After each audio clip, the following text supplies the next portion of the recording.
Hello students, electrochemistry के previous lecture में हम लोगों ने सीखा हुआ था किसी भी सेल का इलेक्ट्रोड पोटेंशियल कैसे कैलकुलेट करते हैं।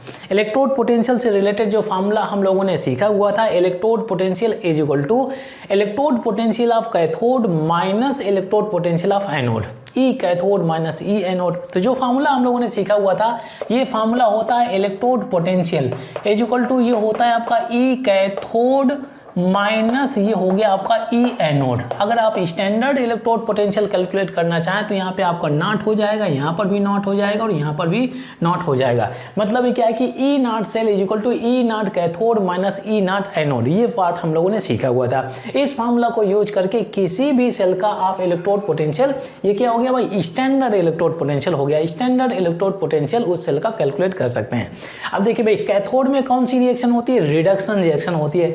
एनोड में कौन सी रिएक्शन होती है, ऑक्सीडेशन रिएक्शन होती है। तो इस फार्मूला को आप ऐसे भी लिख सकते हैं, ये पार्ट हम लोगों ने ऑलरेडी डिस्कस किया हुआ है। ई नॉट रिडक्शन, ये हो गया E not reduction minus E not और ये हो गया आपका ऑक्सीडेशन। बहुत ही सिंपल इंफॉर्मेशन है, ठीक है भाई, ये पार्ट हो गया। हालांकि ये पार्ट हम लोगों ने ऑलरेडी डिस्कस किया हुआ है। अब देखिए क्वेश्चन ये अराइज होता है कि अगर कोई सेल दिया हुआ है, उस सेल में एक रिएक्शन हो रही है और हमें अगर ये डिटरमिन करना पड़े कि उस सेल में जो रिएक्शन हो रही है स्पॉन्टेनियस बाई नेचर है, ये नॉन स्पॉन्टेनियस बाई नेचर है। इन जनरल हम लोगों ने सीखा हुआ है कि जो आपका गैल्वेनिक सेल होता है, इसमें स्पॉन्टेनियस केमिकल रिएक्शन होता है, मतलब रिडॉक्स रिएक्शन आपकी स्पॉन्टेनियस रिएक्शन होती है, ठीक है भाई। अगर डेटा मैनिपुलेट कर दिया जाए, कुछ डेटा मैनिपुलेट कर दिया जाए और फिर आपसे ये पूछा जाए कि ये डिटरमिन करिए कि इस सेल में जो सेल है, उस सेल में जो आपकी रिएक्शन हो रही है, आप डिटरमिन करिए कि ये cell reaction spontaneous by nature है या नॉन स्पॉन्टेनियस बाय नेचर है। तो मतलब है कि हम spontaneity of a chemical reaction हम कैसे डिटरमिन करें। तो चलिए अब नेक्स्ट टॉपिक जो हम लोग डिस्कस करने वाले हैं, determining the spontaneity of a cell reaction. तो ये टॉपिक मैं लिख देता हूँ, डिटरमाइनिंग हो गया, determining the spontaneity of a cell reaction.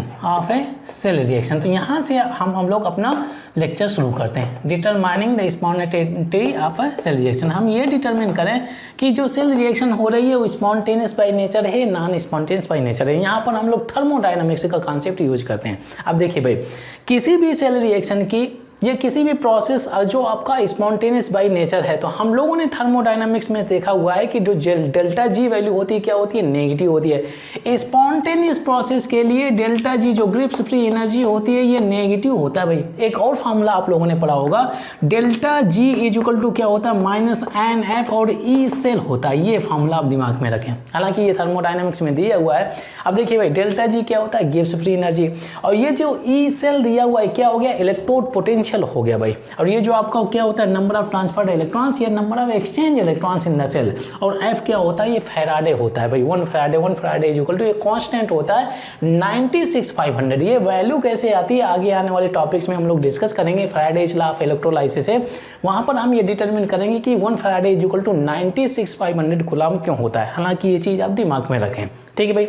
अब देखिए, ये जो फार्मूला है हम लोगों ने ये फार्मूला पढ़ा हुआ है कहाँ पर, थर्मोडायनामिक्स में पढ़ा हुआ है, ठीक है। और इसमें अगर आप देखें तो डेल्टा जी और ये ई सेल है जो इलेक्ट्रोड पोटेंशियल है, तो ये दोनों के बीच में रिलेशन शो कर रहा है, ठीक है, गिव्स free energy as well as electrode potential. अब देखिए भाई, यहाँ पर मैं स्पॉन्टेनियस की कंडीशन अप्लाई करता हूँ। इस इक्वेशन में मैं स्पॉन्टेनियस की कंडीशन अप्लाई करता हूँ। कंडीशन क्या है कि जो स्पॉन्टेनियस प्रोसेस होता है, उस स्पॉन्टेनियस प्रोसेस के लिए जो आपका डेल्टा जी होता है आपका नेगेटिव, ठीक है। चलिए मैं नेगेटिव वैल्यू यहाँ पर प्लग इन कर देता हूँ। मैंने नेगेटिव वैल्यू प्लग इन कर दी, ठीक है भाई। इज इक्वल टू यहाँ पर दिया हुआ है एन और ये एफ हो गया और ये आपका ई सेल हो गया भाई, दिमाग में रखें, ई सेल। अब देखिए, जब इसको आप सिंप्लीफाई करेंगे और ई सेल की वैल्यू आप डिटरमिन करेंगे तो ये नेगेटिव कैंसिल हो जाएगा।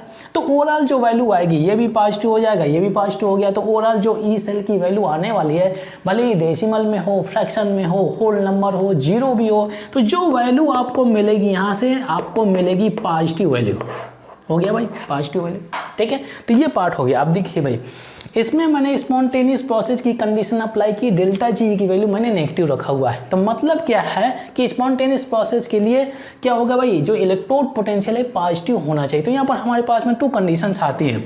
कोई भी सेल रिएक्शन जिसका डेल्टा जी का वैल्यू अगर नेगेटिव है तो वो cell reaction spontaneous by nature होगा। ठीक है, अगर उस सेल का इलेक्ट्रोड पोटेंशियल आपका पॉजिटिव है, ये चीज़ आप दिमाग में रखें, अगर पॉजिटिव है यहाँ पर मैं लिख देता हूँ, तो वो सेल रिएक्शन क्या हो जाएगी, स्पॉन्टेनियस रिएक्शन और स्पॉन्टेनियस प्रोसेस। स्पॉन्टेनियस बहुत ही सिंपल इंफॉर्मेशन हो गया भाई, स्पॉन्टेनियस प्रोसेस। तो ये चीज़ आप दिमाग में रखें, तो ये चीज़ आप दिमाग में रखें। मतलब क्या है कि अगर किसी भी सेल में अगर आप इलेक्ट्रोड पोटेंशियल वैल्यू निकाल लेते हैं, ऑफ कोर्स हम निकाल सकते हैं कि फार्मूला हम लोगों ने पढ़ा हुआ E cell is equal to E cathode minus E anode.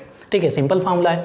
जब आप इलेक्ट्रोड पोटेंशियल की वैल्यू किसी भी सेल की निकालेंगे तो अगर ई सेल की वैल्यू पॉजिटिव आती है तो उस सेल में होने वाली रिएक्शन क्या हो जाएगी, स्पॉन्टेनियस बाय नेचर हो जाएगी। ये कंडीशन दिया हुआ है।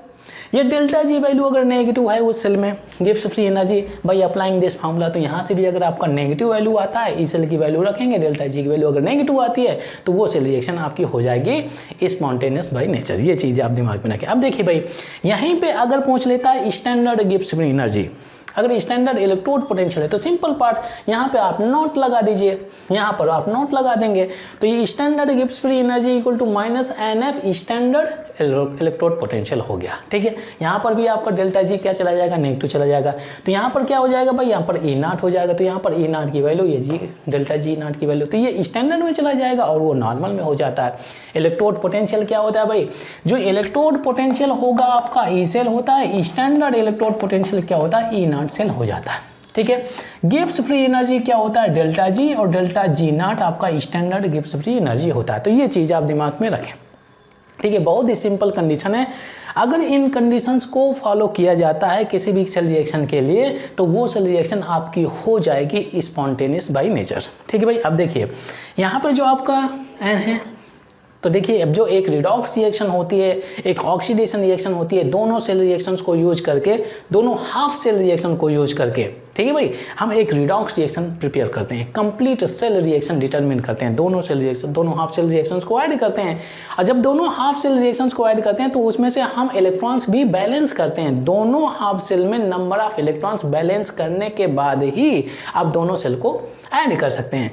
रीजन क्या है कि जब दोनों इलेक्ट्रॉन्स आपको कैंसिल करना होता है, जो नंबर ऑफ इलेक्ट्रॉन्स आप कैंसिल करते हैं वो n की वैल्यू हो जाती है। हालांकि मैं इससे रिलेटेड एक न्यूमेरिकल्स लूँगा और जब इस फार्मूला को यूज करेंगे तो वहाँ पर आप देख सकते हैं कि n की वैल्यू हम कैसे निकालते हैं। अब देखिए भाई, अगर मैं नॉन स्पॉन्टेनियस प्रोसेस के बारे में बात करता हूँ तो वो कॉन्सेप्ट आपका बिल्कुल सिंपल हो गया। अब देखिए भाई, for non spontaneous process, for non spontaneous process, ठीक है भाई, बहुत ही सिंपल कॉन्सेप्ट है। हम लोगों ने सीखा हुआ है कि नॉन स्पॉन्टेनियस प्रोसेस या नॉन स्पॉन्टेनियस जो केमिकल रिएक्शन होते हैं तो डेल्टा जी की वैल्यू क्या होती है, पॉजिटिव हो जाती है। ठीक है भाई, अब देखिए मैं इस फार्मूला में मैं ले लेता हूँ delta G is equal to क्या हो गया, माइनस एन एफ, और ये ई सेल हो गया। ठीक है भाई, तो इस फार्मूला में जो रिलेशन है, relation between electrode potential and Gibbs free energy, तो इस फार्मूला में मैं ये कंडीशन नॉन स्पॉन्टेनियस प्रोसेस की कंडीशन अप्लाई करता हूँ। तो ठीक है, तो डेल्टा जी की वैल्यू यहाँ पर मैंने पॉजिटिव प्लग इन कर दी। ठीक है भाई, तो यहाँ पर अगर आप देखें माइनस एन एफ और ये ई सेल है, अगर इस एक्सप्रेशन से ई सेल की वैल्यू अगर आप निकालना चाहें, इलेक्ट्रोड पोटेंशियल की वैल्यू निकालना चाहें, तो ये माइनस एन एफ इधर आएगा तो ये भी नेगेटिव हो जाएगा। मतलब ओवरऑल जो भी वैल्यू आपको ई सेल की मिलने वाली है, भले ही जीरो हो, भले ही फ्रैक्शन में हो, भले ही होल नंबर हो, वो आपकी नेगेटिव मिलेगी। ठीक है भाई, तो ये चीज़ आप दिमाग में रखें। नॉन स्पॉन्टेनियस प्रोसेस के लिए डेल्टा जी की वैल्यू क्या होनी चाहिए, पॉजिटिव। नॉन स्पॉन्टेनियस प्रोसेस के लिए इलेक्ट्रोड पोटेंशियल की वैल्यू क्या होना चाहिए, नेगेटिव। तो यहाँ पर दो कंडीशन हो जाती हैं नॉन स्पॉन्टेनियस प्रोसेस के लिए, डेल्टा जी की वैल्यू होना चाहिए पॉजिटिव और इलेक्ट्रोड पोटेंशियल की वैल्यू क्या हो जाना चाहिए, नेगेटिव होना चाहिए। ठीक है भाई, तो अगर किसी भी सेल का अगर आप इलेक्ट्रोड पोटेंशियल कैलकुलेट करते हैं और अगर इलेक्ट्रोड पोटेंशियल नेगेटिव आ जाता है, मतलब वो सेल रिएक्शन कैसी होगी, नॉन स्पॉन्टेनियस बाय नेचर।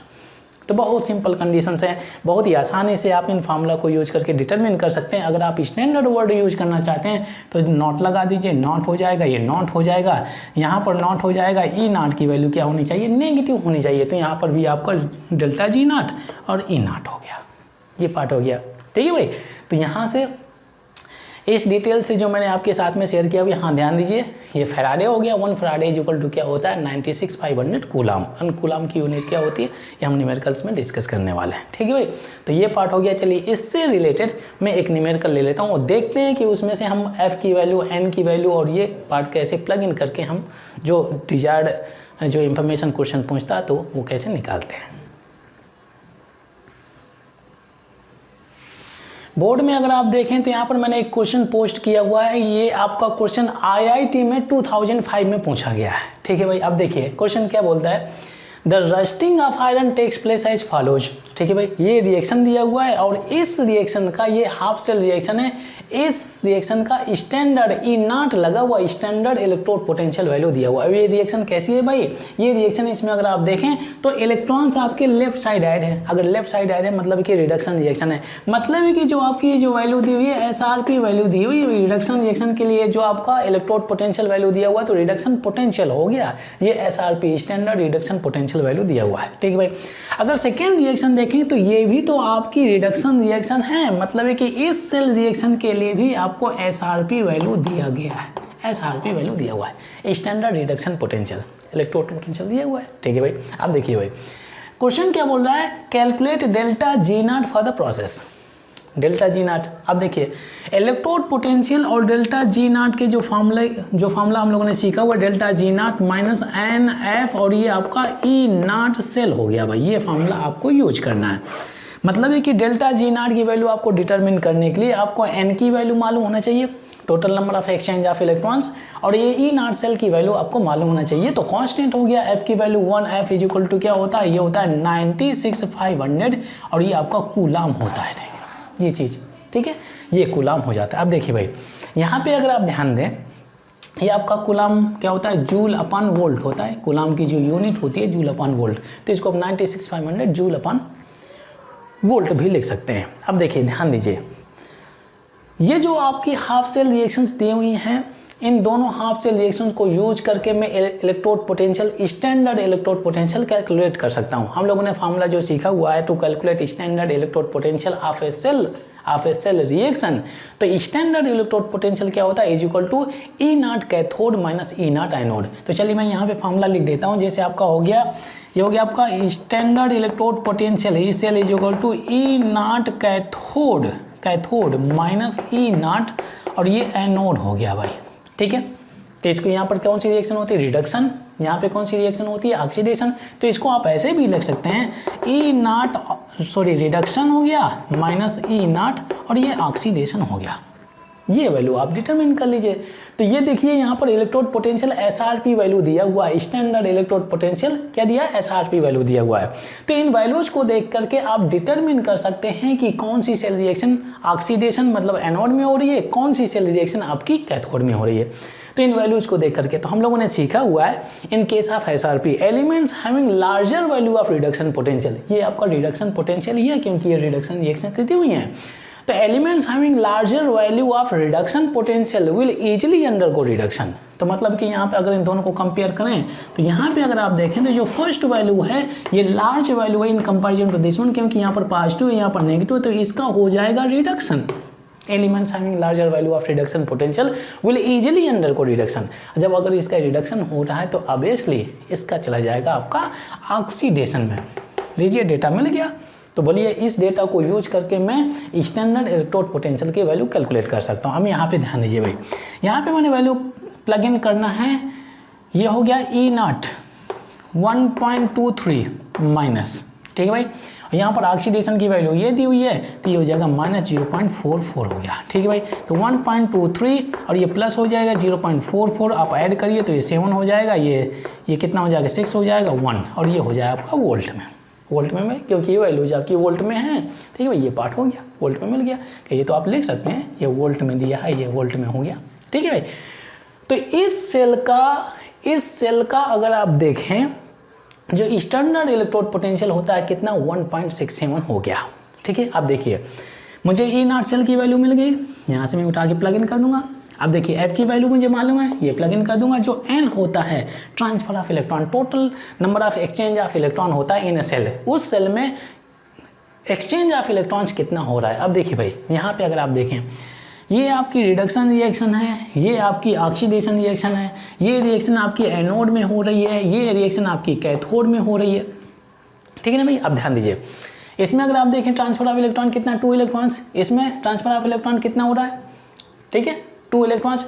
जब इन दोनों हाफ सेल रिएक्शंस को ऐड करेंगे, ठीक है, तो दोनों हाफ सेल में नंबर ऑफ इलेक्ट्रॉन सेम होना चाहिए, तभी तो आप कैंसिल करेंगे। अब देखिए ये ऑक्सीडेशन है पर तो है रिडक्शन में, तो इसको आप फ्लिप करेंगे तो ये इलेक्ट्रॉन्स उधर चला जाएगा। भाई रिडक्शन थोड़ी ऐड कर सकते हैं, ऑक्सीडेशन रिएक्शन थोड़ी ऐड कर सकते हैं, ऑक्सीडेशन रिडक्शन ऐड कर सकते हैं, तभी आपको जो नेट सेल रिएक्शन मिलेगी वो कंप्लीट रिडॉक्स रिएक्शन मिलेगी।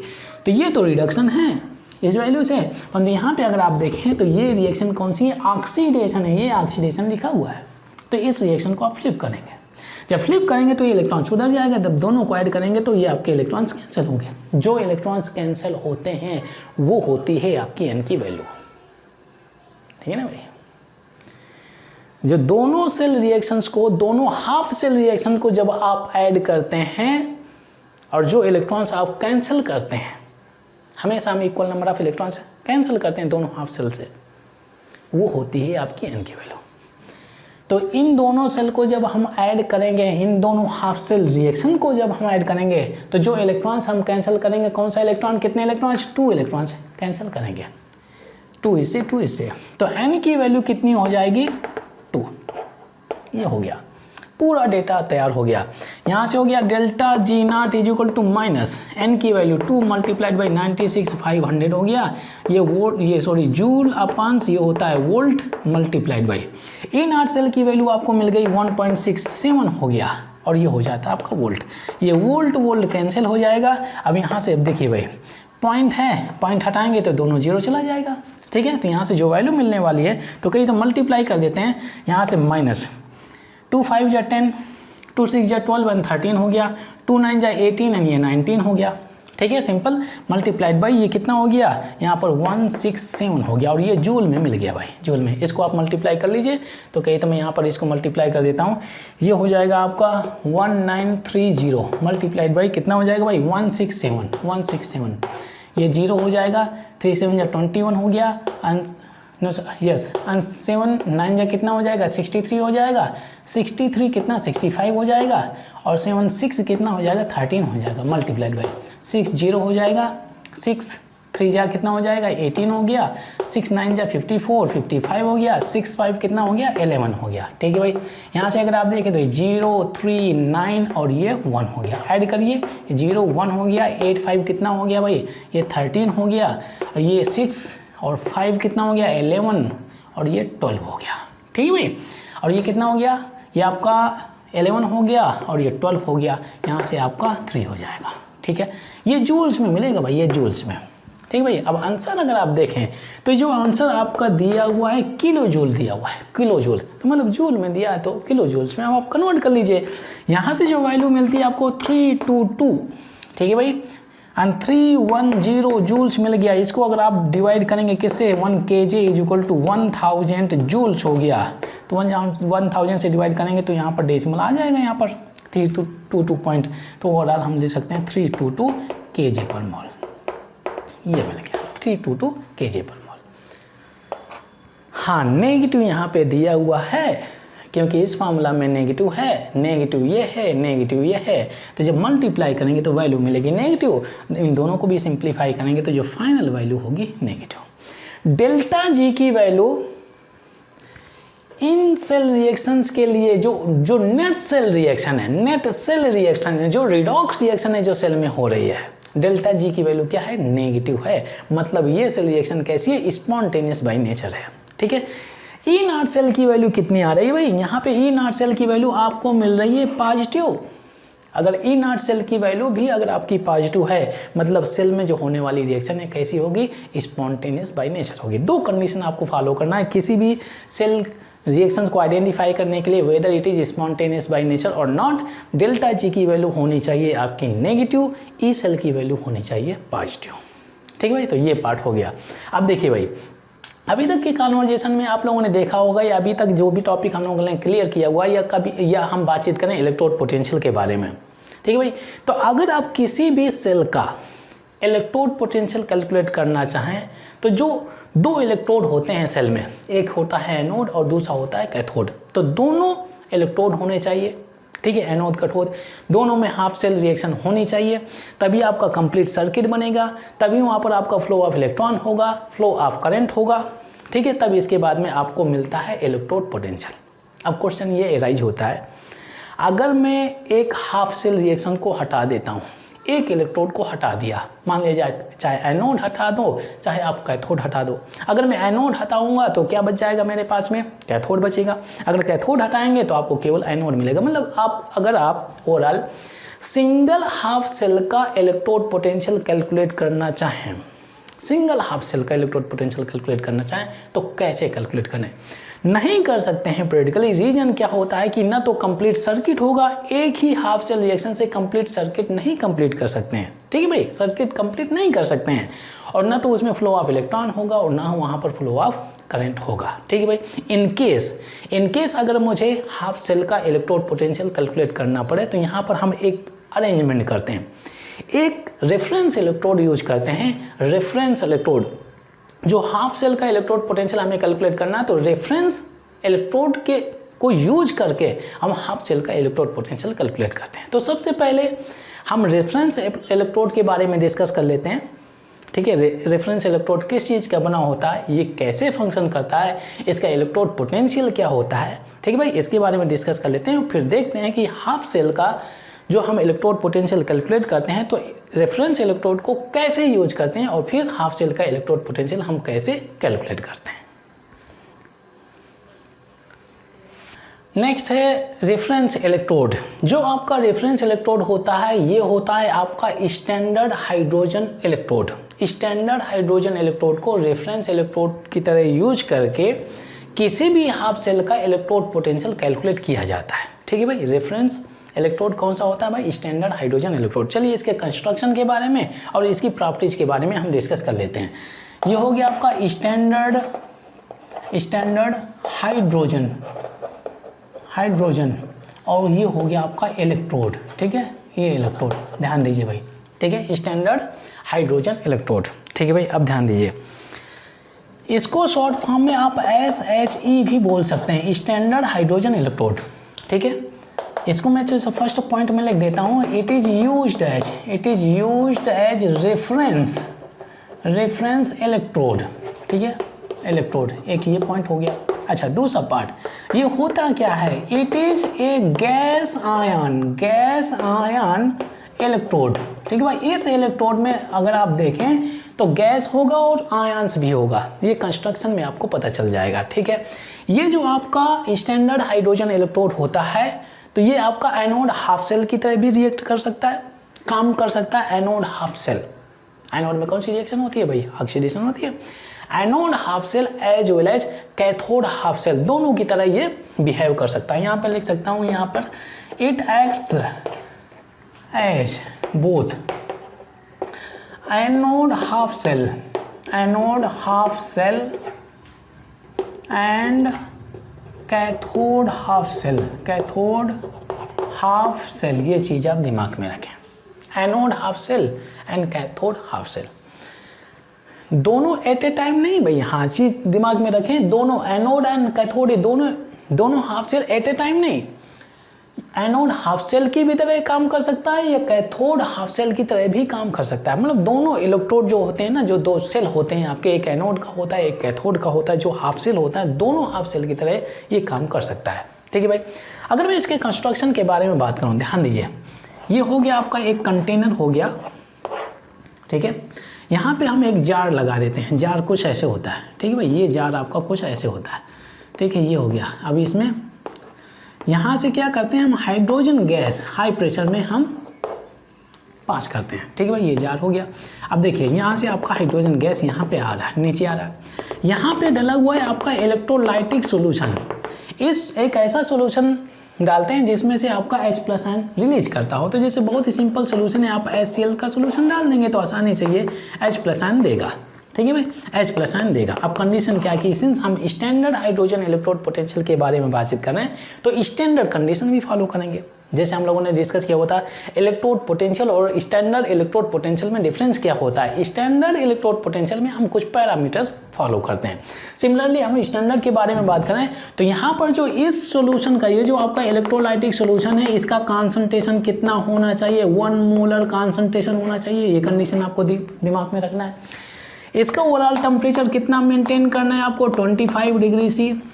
ठीक है, जो प्रेशर होगा स्टैंडर्ड प्रेशर होगा आपका 1 बार प्रेशर आपको मेंटेन करना है। ठीक है भाई, अब देखिए अगर आप देखें तो ये पार्ट आपको ओपन है, यहाँ से जब आप गैस डालेंगे, अब देखिए गैस का तो कभी इलेक्ट्रोड होता नहीं भाई, गैस तो कोई गैस का अगर इलेक्ट्रोड बनाना चाहें तो भाई गैस को कैसे होल्ड करेंगे, गैस को थोड़ी आप होल्ड करके एक इलेक्ट्रोड एक रॉड बना सकते हैं। तो इसमें हम करते क्या हैं कि एक मेटल यूज करते हैं। मेटल कैसी, इनर्ट मेटल, कि मेटल खुद ना रिएक्ट करे परंतु उस मेटल के ऊपर अगर आप जो गैस होती है ना अगर चारों तरफ से पूरा सराउंडिंग में अगर एडजॉर्ब होता है, सरफेस के ऊपर एडजॉर्ब हो जाता है सरफेस के ऊपर। ठीक है भाई, तो ये मेटल जो रॉड होती है इसके ऊपर गैस एडजॉर्ब हो जाती है, तो जो गैस एडजॉर्ब होती है तो उसी गैस की तरह काम करने लगता है। जैसे हम लोगों ने सीखा हुआ था कि जो आपका एनोड में इलेक्ट्रोड होता है तो उस इलेक्ट्रोड के ऊपर कई सारे इलेक्ट्रॉन्स आपके चिपक जाते हैं। ठीक है भाई, यहाँ पर कई सारे इलेक्ट्रॉन्स स्टक हो जाते हैं, कई सारे इलेक्ट्रॉन्स यहाँ पर चिपकने की वजह से पूरा का पूरा आपका ये इलेक्ट्रोड नेगेटिवली चार्ज हो जाता है। इस वजह से जो आपका गैल्वेनिक सेल होता है, गैल्वेनिक सेल में जो आपका इलेक्ट्रोड होता है एनोड पर वो आपका नेगेटिवली चार्ज होता है। तो सिमिलरली यहाँ पर आपको एक इनर्ट मेटल क्या है भाई, इनर्ट मेटल या नोबल मेटल डालेंगे, ये आपका हो जाता है प्लेटिनम। ये हो गया इनर्ट, यहाँ पर मैं लिख देता हूँ इनर्ट ये प्लैटिनम इलेक्ट्रोड डाल देते हैं। ये नोबल मेटल से आसानी से किसी के साथ में रिएक्ट नहीं करते हैं भाई, ये मेटल डाल दिया। तो अब देखिए क्या करता है भाई, ये जो मेटल क्या करता है कि जो गैस यहाँ से आ रही है तो ये गैस इस अपने ऊपर एब्जॉर्ब कर लेता है, ये गैस अपने ऊपर एब्जॉर्ब कर लेता है। ये लीजिए एब्जॉर्ब हो गया। ठीक है, ठीक है, तो अंदर वाली जो मेटल है वो तो रिएक्ट करेगी नहीं क्योंकि इनर्ट है, ऊपर जो गैस लगी तो ये लीजिए आपका गैस का इलेक्ट्रोड तैयार हो गया। अब देखिए यहाँ पे अगर आप देखें तो it is a gas ion electrode. इसके कंस्ट्रक्शन में अगर आप देखें तो गैस भी है, हाइड्रोजन गैस, और ये हाइड्रोजन आयन भी है, गैस आयन इलेक्ट्रोड। ठीक है भाई, हम हाइड्रोजन इलेक्ट्रोड के बारे में बात करें तो यहाँ पर H प्लस आयन का कॉन्सेंट्रेशन होना चाहिए। कंडीशन क्या है कि 1 मोलर कॉन्सेंट्रेशन। अब ध्यान दीजिए, मान लीजिए कि अगर हम हाई प्रेशर से हाइड्रोजन गैस यहाँ से पास करते हैं तो आएगा, तो यहाँ पर हम यहाँ पर फॉइल डाल देते हैं, फॉइल। ये हो गया आपका प्लैटिनम मेटल फॉइल, ठीक है भाई, फॉइल। यहाँ पर ये एडजॉर्ब होता है, प्लैटिनम एडजॉर्ब्स सरफेस में, एडजॉर्ब्स H2 गैस। ठीक है भाई, सरफेस में एडजॉर्प्शन होता है। ठीक है, अब देखिए ये आकर के ऊपर एब्जॉर्ब होगा, परंतु अगर मान लिया जाए कि कुछ एक्स्ट्रा गैस है तो आकर के तो यहाँ से आएगा तो ये बबल्स के रूप में ये गैस आपका बाहर निकलने लगेगा, बबल्स के रूप में ये गैस आपका बाहर निकलेगा। एक्सेस गैस, जो एक्सेस गैस है, जो क्वांटिटी एब्जॉर्ब हो जाती है ठीक है, जो क्वांटिटी एब्जॉर्ब नहीं हो पाती है वो गैस आपकी बबल्स के रूप में यहाँ से आपका निकल जाता है।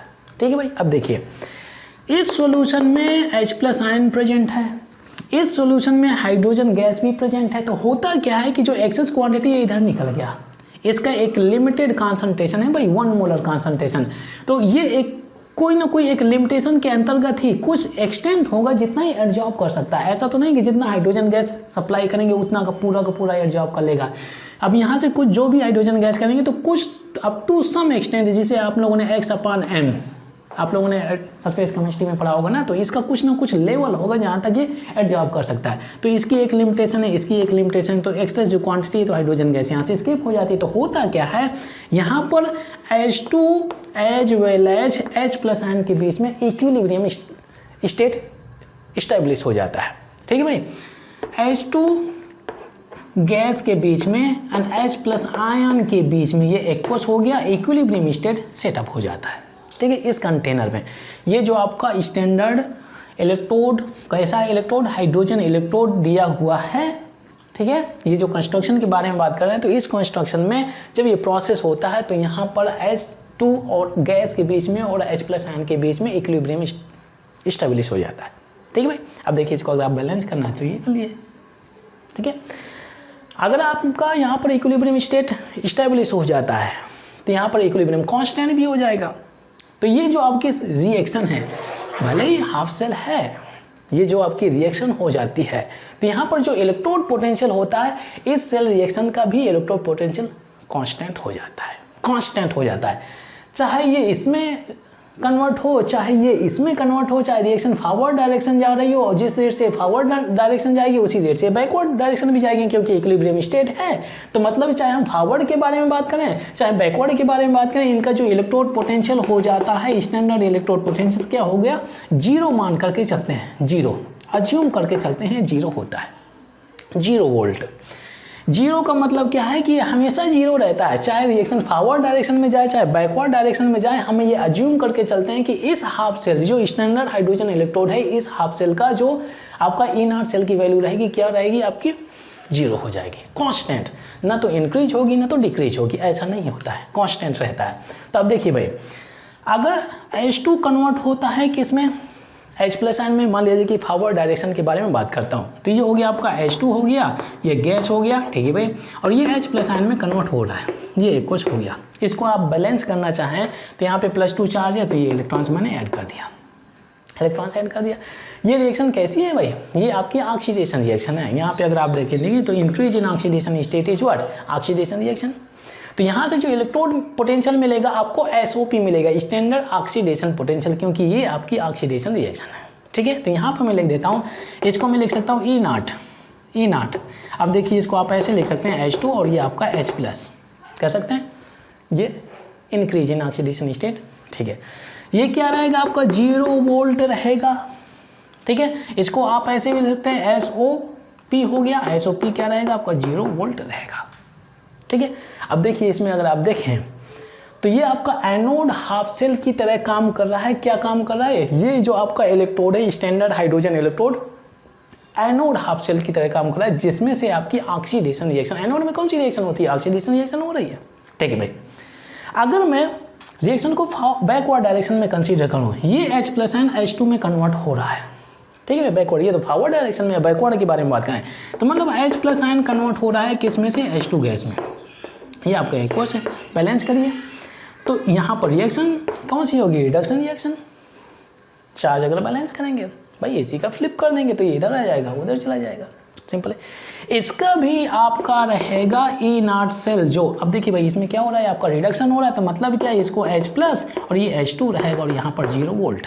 ये आपका SRP है, 0 volt SRP, standard reduction potential, ये हो गया स्टैंडर्ड रिडक्शन पोटेंशियल। ध्यान दे रहे हैं ना भाई, ये एक ऐसा रेफरेंस इलेक्ट्रोड है जो एनोड हाफ सेल की तरह as well as cathode half cell की तरह, दोनों की तरह काम कर सकता है। और दोनों के केस में जो आपका स्टैंडर्ड इलेक्ट्रोड पोटेंशियल होता है इस हाफ सेल का 0 होता है, 0 इन द सेंस कांस्टेंट रहता है, कांस्टेंट रहता है। जैसे आप लोगों ने आइडियल सॉल्यूशन के केस में देखा होगा, डेल्टा H की वैल्यू क्या होती है, 0। डेल्टा H की वैल्यू 0 का मतलब क्या होता है कि डेल्टा H वैल्यू जो heat of transfer of heat होता है वो कांस्टेंट होता है। डेल्टा V की वैल्यू क्या होती है, 0 होती है, मतलब जो चेंज इन वॉल्यूम होता है वो कांस्टेंट होता है।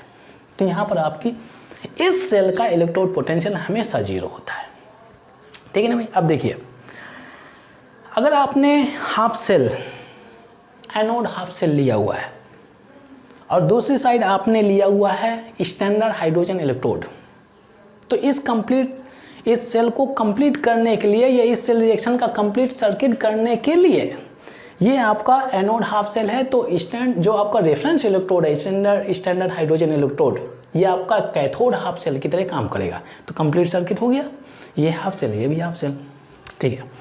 अगर आपने एनोड हाफ सेल के बजाय आपने लिया है कैथोड हाफ सेल, जब कैथोड हाफ सेल के साथ में स्टैंडर्ड हाइड्रोजन इलेक्ट्रोड यूज करेंगे, तो सिंस ये आपका कैथोड हाफ सेल है तो आपका standard hydrogen electrode anode half cell की तरह काम करेगा, ठीक है ना भाई। इसका रोल केवल यह है कि सर्किट को कंप्लीट करता है ताकि flow of electron, flow of current हो सके, सर्किट को कंप्लीट कर देता है, ठीक है भाई। अब देखिए इसका तो भाई इलेक्ट्रोड पोटेंशियल कांस्टेंट रहेगा, इसका इलेक्ट्रोड पोटेंशियल इसके इलेक्ट्रोड पोटेंशियल को बिल्कुल डिस्टर्ब नहीं करेगा। जब आप E0 सेल की वैल्यू निकालेंगे तो ये तो कांस्टेंट है, स्टैंडर्ड हाइड्रोजन इलेक्ट्रोड का पोटेंशियल क्या है, कांस्टेंट है। आपको E0 सेल की वैल्यू जो मिलने वाली है इस सेल की वैल्यू मिलेगी, इस सेल की। अब वही हम कैलकुलेट करना चाहते हैं। हाफ सेल का इलेक्ट्रोड पोटेंशियल हम कैसे कैलकुलेट करें, हम हाफ सेल के साथ में स्टैंडर्ड हाइड्रोजन इलेक्ट्रोड यूज करते हैं जिसका इलेक्ट्रोड पोटेंशियल हमेशा 0 रहता है, कांस्टेंट रहता है। फिर इसके बाद में कंप्लीट सर्किट कर लेते हैं, इलेक्ट्रोड पोटेंशियल का फॉर्मूला लगा देते हैं, ई कैथोड माइनस ई एनोड। फिर इसके बाद में हम हाफ सेल का इलेक्ट्रोड पोटेंशियल कैलकुलेट कर लेते हैं। अब देखिए भाई NCERT में आपका इलेक्ट्रोकेमिकल सीरीज दिया हुआ है, ठीक है भाई। NCERT बुक में आपका इलेक्ट्रोकेमिकल सीरीज दिया हुआ है। उस इलेक्ट्रोकेमिकल सीरीज में डिफरेंट मेटल्स के रिडक्शन पोटेंशियल से दिए हुए हैं। वो जितना भी रिडक्शन पोटेंशियल दिया हुआ है वो सभी का सभी रिडक्शन पोटेंशियल आपका स्टैंडर्ड हाइड्रोजन इलेक्ट्रोड को यूज करके ही निकाला गया है। ध्यान दीजिए भाई, स्टैंडर्ड हाइड्रोजन इलेक्ट्रोड या रेफरेंस इलेक्ट्रोड को यूज करके ही निकाला गया है। सिंगल हाफ सेल का इलेक्ट्रोड पोटेंशियल नहीं निकाल सकते हैं, तो इस वजह से हम इस इलेक्ट्रोड को यूज करते हैं कंप्लीट सर्किट के लिए, flow of electron, flow of current होने के लिए, ठीक है भाई। और जब ये होता है तो आप ई सेल का फार्मूला लगाइए और ये सिंगल हाफ सेल का निकाल लीजिए, तो ये पार्ट हो गया। तो बहुत ही इंटरेस्टिंग पार्ट है। अब देखिए भाई, ये चीज़ हो गया। हालांकि कुछ न्यूमेरिकल्स लेंगे तो इसमें ये पार्ट आपको क्लियर हो जाएगा। हाँ, ध्यान दीजिए, अगर न्यूमेरिकल्स भी होता है तो कभी भी अगर आपका हाइड्रोजन इलेक्ट्रोड दिया हुआ है तो इसका इलेक्ट्रोड पोटेंशियल हमेशा आपको 0 लेकर के चलना है, ठीक है। अब देखिए, एक बहुत ही इंटरेस्टिंग कॉन्सेप्ट मैं इंट्रोड्यूस करने वाला हूँ, ठीक है भाई। एक है आपका नस्ट इक्वेशन, नस्ट इक्वेशन, ठीक है। ये एक ऐसा इक्वेशन है, हम लोगों ने देखा हुआ कि भाई इलेक्ट्रोकेमिकल सीरीज में जो भी आपका रिडक्शन पोटेंशियल दिया हुआ है वो हमेशा इलेक्ट्रोड, ये आपका रेफरेंस इलेक्ट्रोड को लेकर के कंप्लीट सर्किट को यूज करके ही आपको वो वैल्यू कैलकुलेट करके दिया गया है, ठीक है। नस्ट इक्वेशन एक ऐसा इक्वेशन है, अगर आपके पास में रेफरेंस इलेक्ट्रोड ना भी हो, केवल हाफ इलेक्ट्रोड ही है, हाफ सेल इलेक्ट्रोड, चाहे एनोड हाफ सेल हो चाहे कैथोड हाफ सेल हो, नस्ट इक्वेशन को यूज करके इवन सिंगल इलेक्ट्रोड का, even single half cell electrode का इलेक्ट्रोड पोटेंशियल कैलकुलेट कर सकते हैं। टास्क इजी हो गया भाई। हमें क्या भाई, स्टैंडर्ड इलेक्ट्रोड पोटेंशियल, ये तो अपने पास में एक ऑप्शन है, परंतु इसमें से आपको कुछ ना कुछ टास्क करना है। टास्क क्या क्या करना है भी, आपको कंप्लीट सेल ऑर्गेनाइज करना है, ठीक है। उसमें से पूरा सर्किट कंप्लीट करना है। फिर इसके बाद में flow of current, flow of electrons होता है। कंप्लीट सर्किट के बाद में आपको इलेक्ट्रोड पोटेंशियल कैलकुलेट करना है, ये पूरा अरेंजमेंट करना है। नस्ट इक्वेशन के केस में किसी भी हाफ सेल का इलेक्ट्रोड पोटेंशियल कैलकुलेट करने के लिए आपके केवल नस्ट इक्वेशन ही यूज करना है, कोई अल्टरनेट या कोई अरेंजमेंट करना ही नहीं है। तो नस्ट इक्वेशन एक बहुत ही एक ब्लेसिंग है बेसिकली, जो खासतौर से अगर आप देखें किसी भी हाफ सेल का इलेक्ट्रोड पोटेंशियल अगर आप कैलकुलेट करना चाहते हैं तो ये जो आपका नस्ट इक्वेशन है इसका एक बहुत ही अच्छा सिग्निफिकेंस है। इवन कंप्लीट सेल रिएक्शन में भी आप नस्ट इक्वेशन यूज कर सकते हैं, इवन हाफ सेल रिएक्शन में भी आप नस्ट इक्वेशन यूज कर सकते हैं। ये इसका इतना खुद का सिग्निफिकेंस है। बहुत ही इंटरेस्टिंग फार्मूला है, यहाँ से क्वेश्चन पूछे जाते हैं। अगर आप देखें तो CBSE बोर्ड में जो अगर इलेक्ट्रोकेमिस्ट्री से क्वेश्चन पूछे गए तो नस्ट इक्वेशन से ऑफन सेलेक्ट किए जाते हैं, और IIT और नीट में भी यहाँ से क्वेश्चन काफ़ी अच्छे क्वेश्चन पिक किए जाते हैं। तो चलिए हम नस्ट इक्वेशन के बारे में बात करते हैं और देखते हैं कि किसी भी हाफ सेल का या कंप्लीट सेल का इलेक्ट्रोड पोटेंशियल कैसे कैलकुलेट करते हैं by using Nernst equation. Next है आपका नस्ट इक्वेशन। नस्ट ये इक्वेशन बहुत ही इंपॉर्टेंट इक्वेशन है टू कैलकुलेट इलेक्ट्रोड पोटेंशियल, ठीक है भाई। इसके बारे में एक सेंटेंस लिख देता हूँ छोटा सा। It is used to calculate electromotive force of a half cell reaction or complete cell reaction. Complete cell reaction is there. Half cell का as well as complete cell reaction का इलेक्ट्रोड पोटेंशियल आप Nernst equation को use करके calculate कर सकते हैं, electrode potential, ठीक है भाई। ये जो इक्वेशन है हम डिराइव करते हैं एक एक्सप्रेशन आप लोगों ने पढ़ा हुआ किस चैप्टर में, थर्मोडायनामिक्स में। अब देखिए जैसे कि मैंने शुरुआत में बोला हुआ था कि इस चैप्टर को अगर आप स्टडी करें तो 3-4 चैप्टर्स के कॉन्सेप्ट यहाँ पर देखने को मिलेंगे, ठीक है भाई। तो यहाँ पे थर्मोडायनामिक्स में जो आप लोगों ने एक फार्मूला पढ़ा होगा that is delta G is equal to delta G not and plus ये हो गया आर टी और ये हो गया एल एन एंड क्यू हो गया भाई, ठीक है। ये क्यू क्या होता है, ये रिएक्शन कोसेंट होता है, ये हो गया आपका रिएक्शन कोसेंट। और रिएक्शन कोसेंट के बारे में आप लोगों ने पढ़ा होगा किसमें, आयनिक इक्विलिब्रियम के चैप्टर में, ठीक है भाई, क्लास 11 का जो चैप्टर है। ये टी क्या हो गया, टेम्परेचर हो गया, आर क्या हो गया, ये आपका गैस कांस्टेंट हो गया, डेल्टा जी नॉट स्टैंडर्ड गिव्स फ्री एनर्जी और डेल्टा जी क्या हो गया, गिव्स फ्री एनर्जी। अब देखिए भाई यहाँ पर हम अगर इलेक्ट्रोड पोटेंशियल के साथ में रिलेट करना चाहें, ठीक है भाई, तो डेल्टा जी का फॉर्मूला हम लोगों ने क्या पढ़ा हुआ, ये होता है आपका माइनस एन एफ और ये ई सेल हो गया, ई सेल मतलब इलेक्ट्रोड पोटेंशियल, ठीक है भाई। अगर मैं डेल्टा जी नॉट के बारे में बात करूँ तो ये हो जाएगा आपका माइनस एन एफ और ये ई नॉट सेल हो गया भाई, E not cell standard electrode potential, ठीक है भाई। अब देखिए भाई यहाँ पे ये हो गया आपका आर टी। अब देखिए ये जो आपका एल एन होता है, ठीक है, L N is equal to 2.303 और ये लॉग होता है, तो हम क्या करते हैं इसको लॉग में कन्वर्ट कर लेते हैं, ठीक है। न्यूमेरिकल में हम लॉग की वैल्यू यूज कर सकते हैं, आसानी से कैलकुलेशन कर सकते हैं। तो इसको मैं लिख सकता हूँ 2.303 और ये आपका लॉग हो गया और ये क्यू हो गया, कर सकते हैं। जो नेगेटिव है हम डिवाइड कर देते हैं नेगेटिव से, तो ये तो पॉजिटिव हो जाएगा, ये पॉजिटिव हो जाएगा और ये आपका पोर्शन हो जाएगा नेगेटिव, ये नेगेटिव हो जाएगा। ऐसा कुछ हमें मिल जाता है नेगेटिव से अगर आप डिवाइड कर देते हैं, ठीक है भाई। अब देखिए अब हम करते क्या हैं, ये जो आपका एन एफ है, कहीं तो मैं फिर से लिख देता हूँ, यहाँ पे आपको एन एफ मिलेगा, ठीक है, ई सेल मिल गया is equal to N F हो गया और ये आपका ई नॉट सेल हो गया, ठीक है, माइनस 2.303 और ये आपका आर टी हो गया और ये मिल जाता है आपका लॉग क्यू, ठीक है। इसको डिवाइड करिए एन एफ से, पूरे इक्वेशन को डिवाइडेड बाई एन एफ, ठीक है। तो यहाँ से क्या करेंगे, एन एफ रखिए, एन एफ हो गया, ये आपका एन एफ हो गया, ठीक है। कैंसिल करिए, यहाँ पे हम कुछ कैंसिल करने वाले नहीं है। अब देखिए भाई ये हो गया आपका E cell is equal to, यहाँ पे मिला आपका ई नॉट सेल माइनस, अब देखिए भाई यहाँ से 2.303 ये हो गया आपका आर टी और ये हो जाता है आपका एन एफ, ठीक है भाई, और ये मिल गया आपका लॉग क्यू। अब ध्यान दीजिए यहाँ पे अगर आप देखें तो जो आपका एफ है 1 फैराडे इज इक्वल टू क्या होता है भाई 96,500 कूलाम होता है, 96,500 कूलाम। कूलाम को आप क्या लिख सकते हैं, जूल पर वोल्ट लिख सकते हैं, ठीक है भाई। आर की वैल्यू क्या रहेगी 8.314 जूल पर मोल के हो गया, ठीक है भाई। टेम्परेचर आपको यूज करना है standard temperature that is 25 degree C, मतलब 298 के यूज करना है, ठीक है भाई। अब देखिए यहाँ पे आर की वैल्यू कितनी यूज करेंगे 8.314, टी की वैल्यू 298 और यहाँ पर एफ की वैल्यू रखेंगे, क्या रखेंगे 96,500, मतलब है कि जब इस पोर्शन को आप सिंप्लीफाई करेंगे वैल्यूज प्लग इन करके, ठीक है, तो यहाँ पर हम डायरेक्टली क्या है भाई ये पोर्शन तो पूरा कांस्टेंट हो गया, तो एक पर्टिकुलर वैल्यू निकाल लेते हैं, क्योंकि हमें बार बार अगर कैलकुलेशन करना है तो ये कैलकुलेशन हम अवॉइड कर सकते हैं न्यूमेरिकल्स में। तो इसके जो ओवरऑल वैल्यू होती है ये होती है आपका 0.0591 होता है, ये चीज़ आप दिमाग में रखें।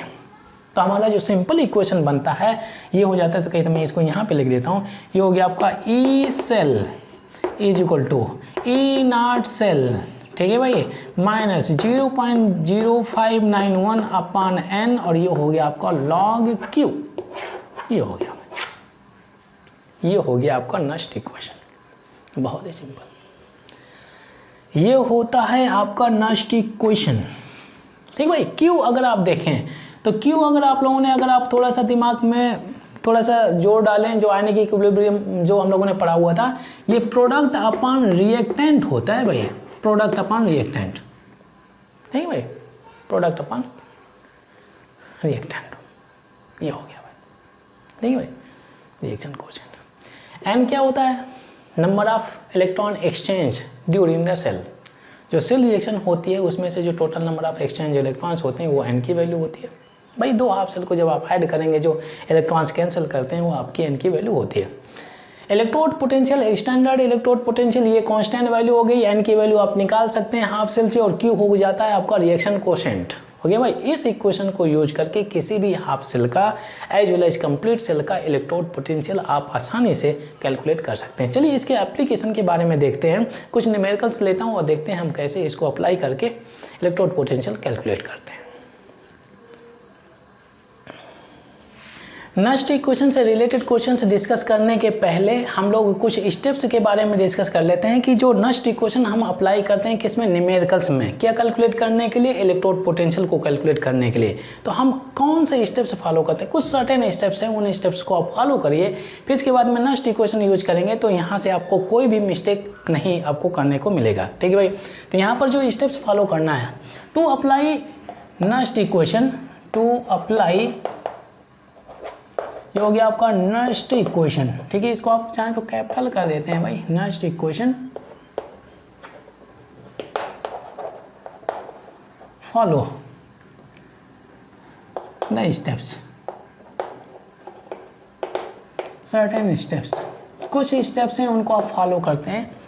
ये स्टेप 1 हो गया भाई। स्टेप 1, सबसे पहले स्टेप 1 में आपको क्या करना है, जो हाफ सेल रिएक्शन होती है, एक होती है हाफ सेल कौन सी, रिडक्शन रिएक्शन, और दूसरी हाफ ऑक्सीडेशन रिएक्शन होती है। यहाँ पे लिखना है आपको write half oxidation and half reduction reaction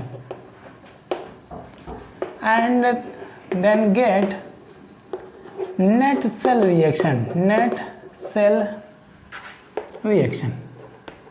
ठीक है, नेट सेल रिएक्शन का मतलब क्या है, आपको दोनों half cell reduction and oxidation को ऐड करके आपको रिडॉक्स रिएक्शन निकालना है, लिखना है। सेकेंड स्टेप, सेकेंड स्टेप से आपको क्या करना है, calculate N factors, calculate N factors, N की वैल्यू आपको निकालनी है, एन फैक्टर निकालिए। And standard electrode potential E not cell value by using SRP, by using SRP values. ठीक है भाई, बाई यूजिंग SRP वैल्यूज आपको स्टैंडर्ड इलेक्ट्रोड पोटेंशियल कैलकुलेट करना है और एन फैक्टर की वैल्यू भी निकालना है। ऑफकोर्स जब आप रिडॉक्स रिएक्शन लिखेंगे, जब इन दोनों हाफ सेल को यूज करके redox reaction, final net cell reaction आप निकालेंगे तो वहाँ से आपको एन की वैल्यू मिल जाएगी। ठीक है भाई। स्टेप 3 में क्या करना है, स्टेप 3 में कैलकुलेट, कैलकुलेट ये हो गया आपका calculate, calculate reaction quotient, reaction quotient, reaction quotient क्या होता है भाई, reaction quotient Q by using net cell reaction, net cell reaction by using net cell reaction. ठीक है भाई, नेट सेल रिएक्शन को मतलब रिडॉक्स रिएक्शन को यूज करके, कहाँ है भाई net cell reaction, redox reaction को यूज करके आपको रिएक्शन कोशेंट की वैल्यू निकालनी है। जो स्टेप 4 है, स्टेप 4 है, तो स्टेप 4 में apply next equation, apply next equation, next equation. ठीक है भाई, next equation to calculate EMF of the cell. ये हो गया भाई। ठीक है, आप इन स्टेप्स को फॉलो करें 1 बाई 1 और फिर इसके बाद में नेक्स्ट इक्वेशन लगाएंगे तो आसानी से इलेक्ट्रोड पोटेंशियल आपको मिल जाएगा, कोई मिस्टेक नहीं होगा। और जब कई सारे प्रॉब्लम सोल्व करेंगे तो यहाँ पर आपका प्रैक्टिस हो जाएगा, तो इन स्टेप्स को फॉलो भी नहीं करेंगे, डायरेक्टली आप नेक्स्ट इक्वेशन लगाएंगे और आसानी से आंसर मिल जाएगा। तो ठीक है, तो यहाँ पर आपको थोड़ा प्रैक्टिस करना पड़ेगा। अब देखिए इसके बाद में मैं न्यूमेरिकल लेता हूँ, न्यूमेरिकल्स में कैसे इन सभी स्टेप्स को फॉलो करते हैं 1 बाई 1 और फिर इसके बाद में इलेक्ट्रोड पोटेंशियल हम कैसे कैलकुलेट करते हैं उसके बारे में डिस्कस कर लेते हैं। बोर्ड में क्वेश्चन दिया हुआ है, question says the cell potential of the following cell, following cell कहाँ है भाई, ये आपका दिया हुआ है, फॉलोइंग सेल, फॉलोइंग सेल दिया हुआ है। ठीक भाई, ये आपका सेल नोटेशन है, सेल नोटेशन। यहाँ पर अगर आप देखें तो ये हाफ सेल रिएक्शन दी हुई है और ये कितने लगे हैं, 2 लाइन लगी हुई है वर्टिकल फॉर्म में, अब फिर इसके बाद में फिर हाफ सेल दिया हुआ है। इस अरेंजमेंट को हम बोलते हैं, क्या बोलते हैं, सेल नोटेशन। सेल नोटेशन को कैसे रिप्रेजेंट करते हैं, पहले हम एनोड की रिएक्शन लिखते हैं, फिर इसके बाद में ये जो डबल लाइन होती है सॉल्ट ब्रिज को रिप्रेजेंट करता है, और फिर इसके बाद में ये होता है आपका कैथोड। मतलब क्या है कि जो पहली रिएक्शन होती है ये ऑक्सीडेशन की रिएक्शन होती है, जो फिर इसके बाद में सॉल्ट ब्रिज, फिर इसके बाद में रिडक्शन की रिएक्शन होती है। ये फॉर्मेट हम यूज करते हैं, ठीक है भाई। सेल नोटेशन का ये फॉर्मेट होता है। सेल नोटेशन एक ऐसा नोटेशन है जिसमें से किसी भी सेल में जो दोनों रिएक्शन होती है, half cell reaction, anode half cell and cathode half cell, इन दोनों हाफ सेल रिएक्शंस को एक लाइन में हम रिप्रेजेंट कर देते हैं। तो यहाँ पे अगर आप देखें तो यहाँ पर H2 और यहाँ पर अगर आप देखें तो क्या हो रहा है भाई, यहाँ पे इसका क्या हो रहा है, ऑक्सीडेशन हो रहा है, ऑक्सीडेशन। तो ये हाफ ऑक्सीडेशन रिएक्शन दी हुई है, ठीक है। ये सॉल्ट ब्रिज दिया हुआ है। तो ये कौन सी रिएक्शन है, ऑक्सीडेशन, मतलब ये एनोड में हो रही है, एनोड में हो रही है, लिख सकते हैं ऑफकोर्स ये एनोड में हो रही है, ठीक है भाई। अगर इसके बारे में देखें तो यहाँ पर 0 हो जाएगा, तो यहाँ पर अगर आप देखें तो डिक्रीज इन ऑक्सीडेशन स्टेट, तो क्या है भाई, ये रिडक्शन हो गई, ठीक है। ये रिएक्शन कहाँ पे हो रही है, कैथोड में हो रही है, ये एनोड में हो रही है, कैथोड में हो गई, ठीक है। तो ये फॉर्मेट हम फॉलो करते हैं, एनोड और ये डबल ये वर्टिकल लाइन्स होती हैं, फिर इसके बाद में कैथोड, इसको हम बोलते हैं सेल नोटेशन, ठीक है भाई। ये पैटर्न होता है, ठीक है। तो सेल नोटेशन में इन दोनों रिएक्शंस को रिप्रेजेंट किया गया है, ठीक है। तो मतलब है कि आपको दोनों हाफ सेल की रिएक्शंस मिल जाती हैं। ये हो जाता है आपका ऑक्सीडेशन हाफ सेल रिएक्शन और रिडक्शन हाफ सेल रिएक्शन, ठीक है भाई। अब इसमें अगर आप देखें तो E0 स्टैंडर्ड इलेक्ट्रोड पोटेंशियल, यहाँ पे अगर आप देखें तो ये रिडक्शन हो रहा है भाई, यहाँ पे रिडक्शन, मतलब है कि ये आपको SRP वैल्यू दिया हुआ है, SRP वैल्यू, ठीक है भाई। अब यहाँ पे अगर आप देखें तो ऑप्शन से दिए हुए हैं, तो cell potential of the cell calculate करना है। यहाँ पे अगर आप देखें तो ये कंप्लीट सेल दिया हुआ है, कंप्लीट सेल, और बाय यूजिंग नस्ट इक्वेशन हमें कैलकुलेट करना है, क्या कैलकुलेट करना है, सेल पोटेंशियल, ठीक है भाई। अब ध्यान दीजिए, जो फार्मूला होता है नस्ट इक्वेशन का, फार्मूला क्या होता है, E cell is equal to E0 cell minus 0.0591 n, और ये होता है log Q, ये फार्मूला होता है, ठीक है। ये फार्मूला हम लोगों ने सीखा हुआ है। इसमें से E0 सेल का डेटा दिया हुआ है, ठीक है। n का डेटा हम कैलकुलेट कर सकते हैं, Q की वैल्यू आपको निकालनी है और आपको ये सेल पोटेंशियल निकालना है, ये E सेल की वैल्यू आपको कैलकुलेट करनी है, ठीक है भाई। स्टेप्स फॉलो करते हैं। अगर आपको याद हो तो फर्स्ट स्टेप में मैंने बोला हुआ था, इन फर्स्ट स्टेप आपको करना क्या है भाई, इन द फर्स्ट स्टेप आपको लिखना है write oxidation half cell reaction, oxidation half cell reaction, फिर इसके बाद में आपको नेट सेल रिएक्शन निकालना है। अब देखिए भाई, ऑक्सीडेशन हाफ सेल रिएक्शन कौन सी है, ये एनोड में हो रही है, ठीक है। तो इसको ऑक्सीडेशन रिएक्शन में लिखते हैं, ये H2 हो गया, ये गैस हो गया, ये कन्वर्ट हो रहा है आपका H+ में, इसको करेंगे एक्वस फॉर्म में बैलेंस कर लेते हैं। यहाँ पे 2 कर लिया, ठीक है भाई। यहाँ पे अगर आप देखें तो ये ऑक्सीडेशन हो रहा है, ठीक है। 2 पास 2 चार्ज न्यूट्रलाइज करने के लिए 2 इलेक्ट्रॉन्स ऐड करिए, ये ऑक्सीडेशन रिएक्शन हो जाती है, ठीक है भाई। अब इसके बाद में हाफ ऑक्सीडेशन रिएक्शन लिख गई, अब हम लिखते हैं हाफ रिडक्शन रिएक्शन। ये आपका रिडक्शन रिएक्शन है, ये CO2+ है, गेन ऑफ इलेक्ट्रॉन होगा और यहाँ पर आपका Cu ये सॉलिड हो जाता है, ठीक है। अब देखिए, इन दोनों इक्वेशन को हम ऐड कर सकते हैं, क्योंकि दोनों में इलेक्ट्रॉन्स बैलेंस है, ये 2 इलेक्ट्रॉन्स। अब बताइए भाई, n की वैल्यू मुझे मिल जाती है, n की वैल्यू 2 हो गई।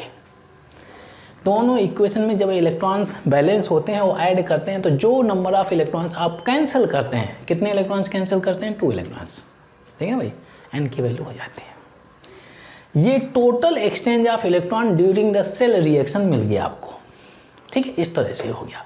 अब देखिए, ये हो गया आपका H2 गैस, ठीक है भाई। ये Cu2+, ये एक्वस रहेगा, आयंस है तो एक्वस फॉर्म में रहेगा।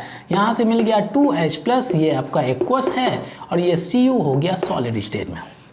तो ये हो गया आपकी कंप्लीट रिडॉक्स रिएक्शन, जिसमें इसमें ये ऑक्सीडेशन है और ये आपका रिडक्शन है, ठीक है भाई। ये रिडॉक्स रिएक्शन होगी, कंप्लीट सेल रिएक्शन हो गई, हाफ सेल रिएक्शन, ठीक है भाई। इसमें अगर आप देखें तो ये आपकी एनोड में हो रही है, ये आपकी कैथोड में हो रही है, ठीक है भाई। अच्छा, जो सेकेंड स्टेप बोला हुआ था उसमें आपको क्या कैलकुलेट करना है, E0 सेल की वैल्यू, स्टैंडर्ड इलेक्ट्रोड पोटेंशियल की वैल्यू कैलकुलेट करनी है और n की वैल्यू कैलकुलेट करनी है। n की वैल्यू आपको मिल जाएगी जब आप नेट सेल रिएक्शन डिटरमिन करेंगे। n की वैल्यू तो मिल गई।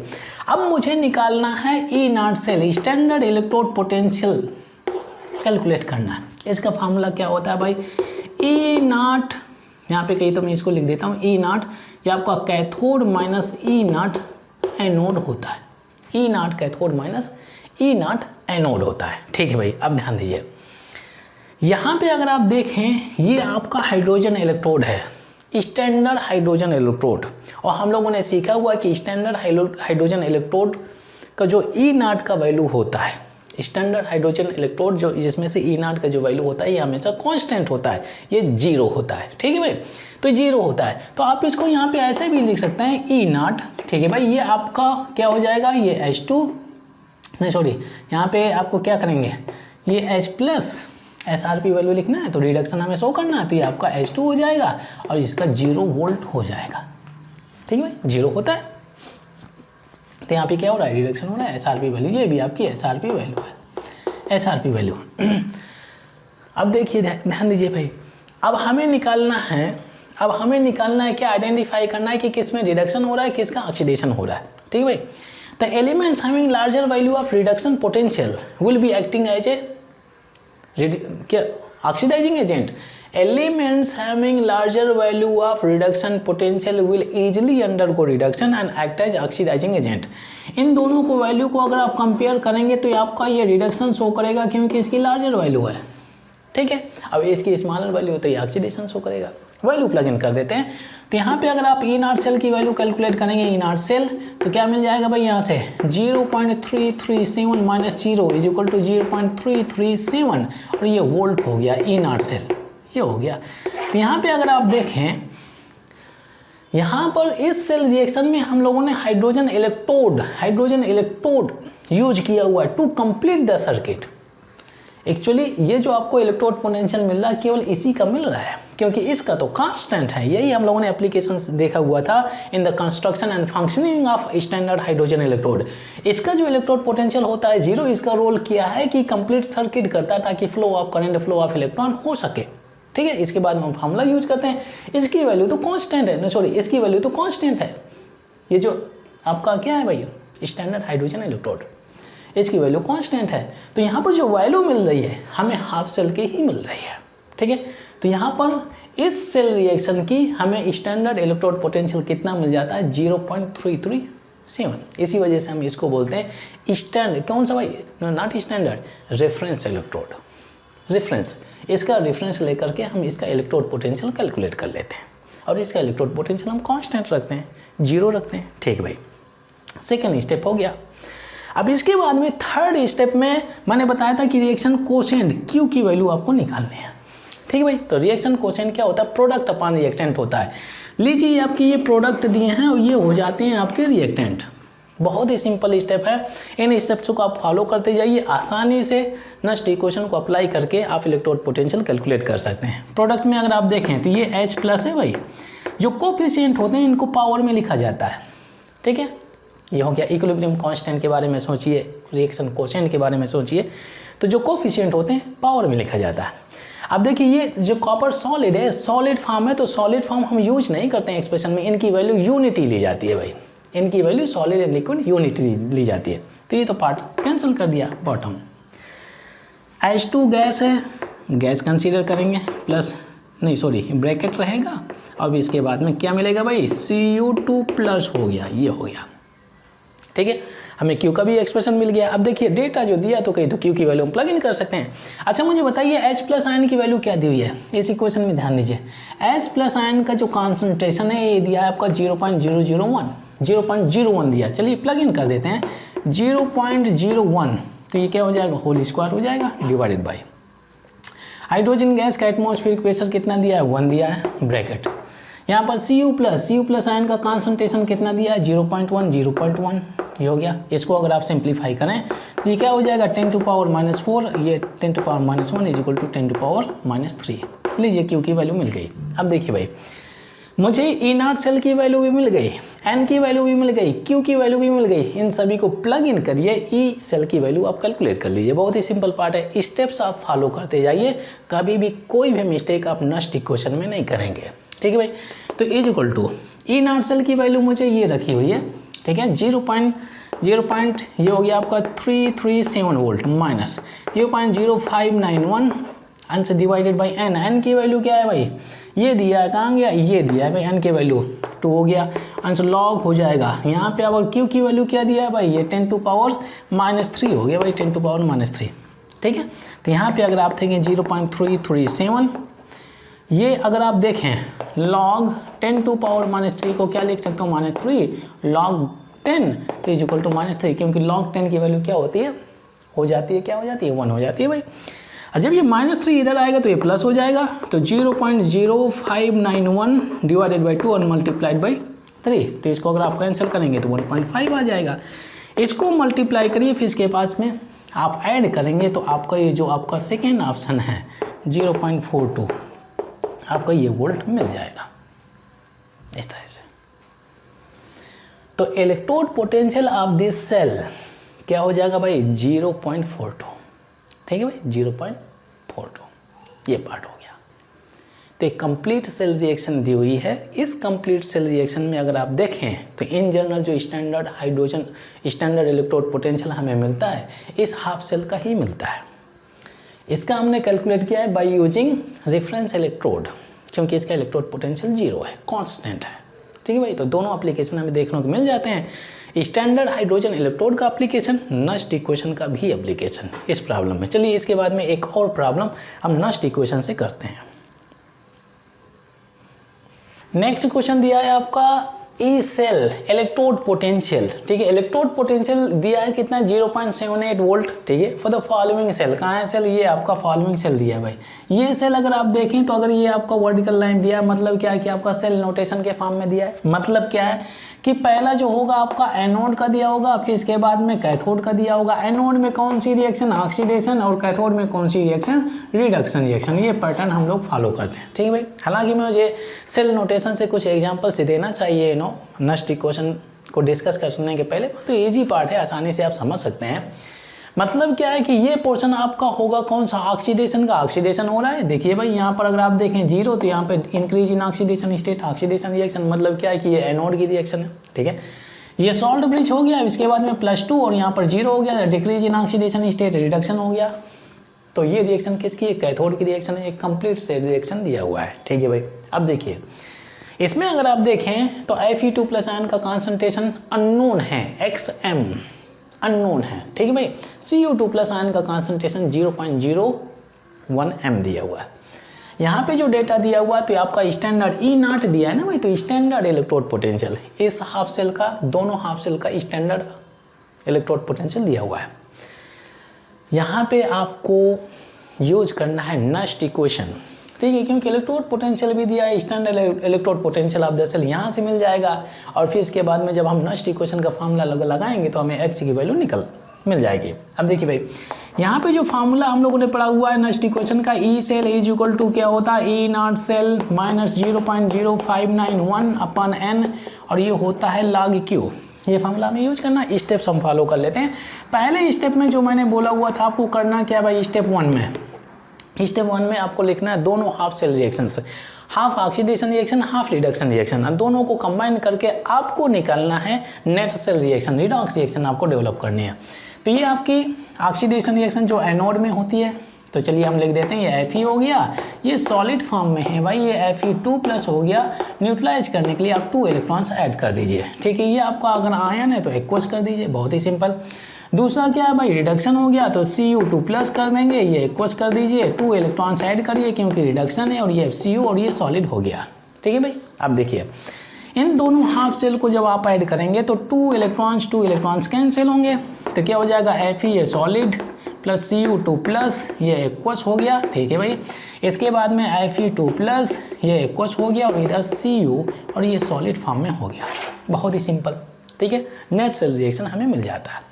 सेकेंड स्टेप, जो सेकेंड स्टेप में क्या बोलता है भाई, सेकेंड स्टेप में आपको करना क्या है, इन द सेकेंड स्टेप आपको n फैक्टर निकालना है। बोलिए n फैक्टर की वैल्यू कितनी होनी चाहिए, कितना इलेक्ट्रॉन्स आपने कैंसिल किया, 2 इलेक्ट्रॉन। बैलेंस करने के बाद में जब ऐड करते हैं तो n की वैल्यू यहाँ से आपको मिल जाएगी 2। सेकेंड स्टेप में आपको स्टैंडर्ड इलेक्ट्रोड पोटेंशियल भी कैलकुलेट करना है। स्टैंडर्ड इलेक्ट्रोड पोटेंशियल का जो फार्मूला होता है हम लोगों ने सीखा है, E0 cell is equal to क्या होता है, E0 ये रिडक्शन माइनस E0 और ये ऑक्सीडेशन होता है। मैंने बोला हुआ था कि जब आप स्टैंडर्ड इलेक्ट्रोड पोटेंशियल कैलकुलेट करें तो इसमें आपको यूज करना है, क्या यूज करना है भाई, SRP value, standard reduction potential. अब देखिए भाई अगर मैं इन इक्वेशन पर ध्यान दूँ, ठीक है, यहाँ पे अगर आप देखें तो ये 0, ये आपका +2 है, तो ऑक्सीडेशन स्टेट इंक्रीज हो रहा है, तो ये आपका क्या हो रहा है भाई, ऑक्सीडेशन। अगर यहाँ पर ऑक्सीडेशन हो रहा है मतलब क्या आपका दिया SOP value, standard oxidation potential, हमें क्या चाहिए SRP वैल्यू। इसमें भी अगर आप देखें 0 है, +2 है, इंक्रीज इन ऑक्सीडेशन स्टेट क्या हो रहा है, ऑक्सीडेशन हो रहा है, मतलब क्या ये भी आपका SOP वैल्यू दिया है। स्टैंडर्ड इलेक्ट्रोड पोटेंशियल कैलकुलेट करने के लिए हम इन वैल्यूज को SRP में कन्वर्ट कर लेते हैं, मतलब यह है कि SOP को हम कन्वर्ट कर लेते हैं SRP में। और मैंने फॉर्मूला क्या बताया था, SRP इक्वल टू होता है -SOP, ये हो गया भाई, ठीक है। तो इसमें क्या है भाई, SOP की अगर पॉजिटिव वैल्यू है तो SRP की वैल्यू क्या हो जाएगी, नेगेटिव, बहुत ही सिंपल, ठीक है। इसमें अगर आपका SOP की वैल्यू क्या है, नेगेटिव, तो SRP की वैल्यू क्या हो जाएगी भाई, SRP की वैल्यू पॉजिटिव हो जाएगी, 0.34 वोल्ट, बहुत ही सिंपल। अब आप लगा लीजिए फार्मूला, दोनों सेल का SRP वैल्यू आपका रेडी हो गया, ये कॉन्सेप्ट आप यूज करिए, ठीक है भाई। ई सेल दोनों वैल्यूज को डिटर्म चेक करके आप चेक कर सकते हैं कि भाई कौन सा ऑक्सीडेशन है, कौन सी रिडक्शन। तो elements having larger value of reduction potential will easily undergo reduction. इसमें अगर आप देखें ये नेगेटिव है, पॉजिटिव है, तो इसका रिडक्शन हो जाएगा, अगर इसका रिडक्शन हो रहा है तो इसका हो जाएगा ऑक्सीडेशन। डेटा तैयार है आपके पास में। अब देखिए भाई यहाँ पे अगर आप देखें तो क्या है, 0.44 माइनस ये ऑक्सीडेशन, ये क्या है भाई, -0.34 आ गया। अगर आप ऐड करेंगे तो 0.44, तो ये तो प्लस हो जाएगा ना भाई, तो यहाँ पर आ गया 0.8 हो गया, ये 7 हो गया और ये वोल्ट हो गया। ये E0 सेल की वैल्यू आपको मिल जाती है, क्या मिल जाती है भाई, 0.78 वोल्ट मिल गया, बहुत ही सिंपल। एन की वैल्यू, चलिए मैं आपको ले चलता हूँ स्टेप 3 की तरफ। स्टेप 3 में क्या करना है, रिएक्शन कोशेंट की वैल्यू निकालनी है। तो Q इक्वल टू P/R होता है रिएक्टेंट प्रोडक्ट अपॉन रिएक्टेंट। तो इक्वल टू क्या है भाई, ये हो गया Fe2+, ठीक है भाई। ये तो सॉलिड स्टेट में यूनिटी 1 वैल्यू रहेगी, हम नहीं यूज करेंगे सॉलिड स्टेट में। इसमें अगर आप देखें ये भी सॉलिड स्टेट में, डाउन में क्या हो जाएगा, CO2+, ये मिल गया भाई, ठीक है। आप ध्यान दीजिए भाई, इनकी वैल्यूज देखिए इक्वेशन में, कहाँ है भाई, नेट सेल इक्वेशन कहाँ दिया हुआ है, ये दिया है कॉर्नर में। तो यहाँ पे Fe2+ आयन की वैल्यू कितनी दी है, x कॉन्सेंट्रेशन। CO2+ आयन की वैल्यू कितनी है, 0.01, तो यहाँ पर प्लग इन कर देते हैं, ये x/0.01 हो गया भाई, ठीक है। Q की वैल्यू रेडी है, N की वैल्यू रेडी है, E0 सेल की वैल्यू रेडी है, आप प्लग इन कर दीजिए। हाँ, ई सेल की वैल्यू भी दी है, चलिए ये रखा हुआ है, चलिए प्लग इन कर देते हैं। ई सेल की वैल्यू है कि आपका 0.78 volt equal to E0 cell की वैल्यू भी है आपका 0.78, बहुत ही सिंपल हो गया 0.78, ठीक है भाई, माइनस 0.0591 अपन ये n की वैल्यू कितना है, ये 2 हो गया, चलिए 2 कर दिया। और लॉग Q की वैल्यू क्या है भाई, x/0.01, ठीक है भाई, बहुत ही सिंपल। अब देखिए अगर मैं इसको इधर ले आऊँ, इसको इधर ले आऊँ, तो क्या हो जाएगा 0.0591/2 और लॉग ये हो जाएगा x अपन क्या हो जाएगा 0.01 is equal to 0.78 minus 0.78 is equal to क्या मिल जाएगा 0। जब इतना पूरा पोर्शन को आप उधर ले जाएंगे तो क्या हो जाएगा 0, मतलब ओवरऑल यहाँ से आपको मिलेगा log x/0.01 is equal to 0, ठीक है। लॉग को उधर ट्रांसफर करेंगे तो एंटी लॉग 0, एंटी लॉग की वैल्यू क्या होती है भाई, एंटी लॉग 0 की वैल्यू क्या होती है 1 हो जाएगी। तो ओवरऑल आपको क्या मिलेगा x/0.01 इज इक्वल टू 1, ठीक है। इसको उधर भेजेंगे तो x इज इक्वल टू क्या मिल जाएगा 0.01, ये लीजिए मिल गया। x की वैल्यू आपको मिलेगी 0.01, मतलब है कि आपको ऑप्शन कहाँ पर है, ये सेकेंड ऑप्शन आपका क्लियर हो जाएगा, ठीक है, ये सेकेंड ऑप्शन। ओवरऑल कहने का मतलब क्या है कि जो मैंने स्टेप्स आपके साथ में शेयर किए हुए हैं to apply next equation to calculate electrode potential of the cell, उन स्टेप्स को फॉलो करिए और आसानी से ये पार्ट आप कर सकते हैं, ठीक है भाई। हालांकि नेक्स्ट इक्वेशन डिस्कस करने के पहले मुझे थोड़ा सा एक्सप्लेनेशन देना चाहिए सेल नोटेशन के बारे में, क्योंकि जब न्यूमेरिकल्स आता है तो उसमें से डायरेक्टली हम एक्सप्लेन करते हैं। चलिए मैं सेल नोटेशन से रिलेटेड कुछ प्रैक्टिस क्वेश्चन आपको करा देता हूँ, तो ये पार्ट भी क्लियर हो जाएगा। हालांकि नोट में आ जाएगा, ये पार्ट तो आप समझ ही चुके हैं। पहला क्या होता है, ऑक्सीडेशन, जो एनोड की रिएक्शन होती है, सॉल्ट ब्रिज, और फिर इसके बाद में दूसरा क्या होता है, रिडक्शन, जो आपकी कैथोड की रिएक्शन होती है। नेक्स्ट है सेल नोटेशन। बहुत एक छोटा सा टॉपिक है, उसको भी हम कवर अप कर लेते हैं। ठीक है भाई। सेल नोटेशन होता क्या है, एक एक्सप्रेशन होता है जो रिप्रेजेंट करता है किसको, दोनों हाफ सेल रिएक्शंस को, oxidation half cell reaction and reduction half cell reaction. ठीक है भाई। यहाँ पे अगर आप देखें तो लिखा है, मैंने टाइम सेव करने के लिए मैंने ये कर दिया हुआ है, the notation which represents both half oxidation as well as half reduction reaction. ठीक है भाई। अब इसको कैसे हम रिप्रेजेंट करते हैं, ये होता है आपका ऑक्सीडेशन, ऑक्सीडेशन, और फिर इसके बाद में सॉल्ट ब्रिज होता है, और फिर इसके बाद में रिडक्शन होता है। ठीक है भाई। तो कभी भी अगर आपकी कोई रिएक्शन सेल नोटेशन के फॉर्मेट में दिए तो पहली वाली जो रिएक्शन होगी हमेशा ऑक्सीडेशन में होगी, और जो दूसरी वाली रिएक्शन होगी सॉल्ट ब्रिज के बाद में जो दूसरी रिएक्शन होगी वो हमेशा रिडक्शन की होगी। यहाँ पर मैंने कुछ एग्जांपल्स लिए हैं सेल नोटेशन से। तो यहाँ पे अगर आप देखें ये सॉल्ट ब्रिज दिया हुआ है, तो मतलब कि जो पहली वाली रिएक्शन कौन सी होगी भाई, ऑक्सीडेशन की रिएक्शन। जो सेकेंड रिएक्शन होगी कौन सी होगी, रिडक्शन रिएक्शन। ठीक है भाई। यहाँ पे जो सॉल्ट ब्रिज ये दिया है, यहाँ पर जो पहली रिएक्शन कौन सी होगी, ऑक्सीडेशन रिएक्शन। ठीक है। जो दूसरी रिएक्शन होगी कौन सी होगी, रिडक्शन रिएक्शन। ठीक है। यहाँ पे अगर आप देखें जो पहली रिएक्शन है कौन सी भाई, ऑक्सीडेशन, सॉल्ट ब्रिज ये रखा हुआ, फिर इसके बाद में जो दूसरी रिएक्शन होगी कौन सी रिएक्शन होगी, रिडक्शन रिएक्शन। ठीक है। तो मोस्टली क्या होता है कि जो न्यूमेरिकल्स होते हैं, न्यूमेरिकल्स में इंस्टेड ऑफ बड़ी बड़ी लेंथी रिएक्शन, दो काफ़ी ऑक्यूपाई स्पेस भी तो होता है ना, मैं स्पेस को ऑक्यूपाई करेगा तो उस पार्ट को अवॉइड करने के लिए हम सेल नोटेशन में दोनों हाफ सेल रिएक्शंस को एक ही लाइन में हम रिप्रेजेंट कर देते हैं। ठीक है भाई। इसमें अगर आप देखें तो ये आपकी पहली रिएक्शन ऑक्सीडेशन, जो सेकेंड रिएक्शन होगी कौन सी, रिडक्शन रिएक्शन। ठीक है भाई। देख लेते हैं भाई। इसमें अगर आप देखें तो ये 0 हो गया, H2। हाँ ध्यान दीजिए, जब कभी भी गैस होता है तो वहाँ पर आपको प्लैटिनम इनर्ट मेटल आपको यूज करना है, क्योंकि ये कंटेनर का काम करेगा ना भाई, क्योंकि गैस का इलेक्ट्रोड नहीं हो सकता, तो कुछ ना कुछ आपको गैस के साथ में हम मेटल यूज करते हैं। कौन सा metal, inert metal, so that वो गैस आपका मेटल के ऊपर एडजॉर्ब हो जाता है, वही मेटल आपका गैस इलेक्ट्रोड की तरह काम करने लगता है। ठीक है भाई। तो यहाँ पे अगर आप देखें increase in oxidation state, oxidation हो रहा है। यहाँ पे अगर आप देखें तो ये आपका +1 है, ये 0 हो जाएगा, decrease in oxidation state, reduction हो गया, सिंपल पार्ट। यहाँ पे अगर आप देखें increase in oxidation state, oxidation हो रहा है, +2 से 0 oxidation state, decrease in oxidation state क्या हो रहा है, रिडक्शन हो रहा है, बहुत ही सिंपल। यहाँ पे अगर आप देखें तो +2 to +3 जा रहा है, increase in oxidation state, oxidation हो गया, दूसरी रिएक्शन। इसमें अगर आप देखें MnO4-, तो अब Mn की ऑक्सीडेशन स्टेट निकाल लीजिए, 4 to 8 उधर जाएगा तो -1 + 8 = कितना हो जाएगा, +7। इसमें अगर आप देखें +7 ऑक्सीडेशन स्टेट, फिर इसके बाद में +7 से इसकी ऑक्सीडेशन स्टेट +2 में जा रही है, तो क्या हो जाएगा, decrease in oxidation state is reduction. हाँ ध्यान दीजिए, इस सेल रिएक्शन में अगर आप देखें, इस सेल रिएक्शन में अगर आप देखें तो Cl2 का 0 ऑक्सीडेशन स्टेट, यहाँ पर क्या आ रहा है भाई, -1। ठीक है। तो यहाँ पे अगर आप देखें क्या हो रहा है, रिडक्शन हो रहा है, भले ही रिएक्शन रिडक्शन के फॉर्मेट में दी हो, परंतु जब इसको आप रिप्रेजेंट करेंगे 2 हाफ सेल रिएक्शन में तो पहली वाली हमेशा आपको लिखना है ऑक्सीडेशन के फॉर्म में। जैसे इसमें अगर आप देखें तो ये रिडक्शन शो कर रहा है, और इसमें +1 से 0 जा रहा है, ये भी आपका रिडक्शन शो कर रहा है। ठीक है भाई, कोई प्रॉब्लम नहीं है, हम सेल नोटेशन का फॉर्मेट फॉलो करते हैं।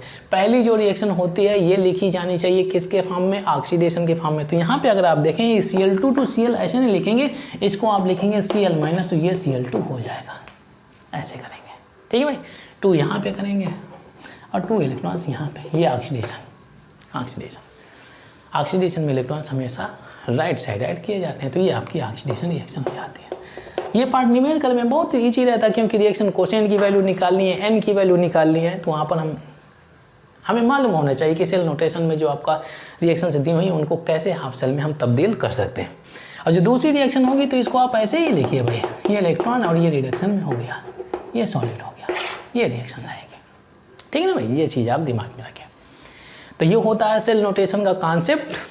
अब देखिए भाई, अभी तक अगर आप देखें तो जो भी एग्जाम्पल्स मैंने लिए हुए हैं उन सभी एग्जाम्पल्स में आपका कंप्लीट सेल रिएक्शन दिया हुआ था, दोनों हाफ सेल रिएक्शंस दी हुई थी। फिर इसके बाद में हम लोगों ने नष्ट इक्वेशन यूज किया। मतलब क्या है कि अभी तक के एग्जाम्पल्स में हम लोगों ने नष्ट इक्वेशन उन सेल रिएक्शन में यूज किया है जिनमें आपका कंप्लीट सेल रिएक्शन हो रही है, कंप्लीट सेल।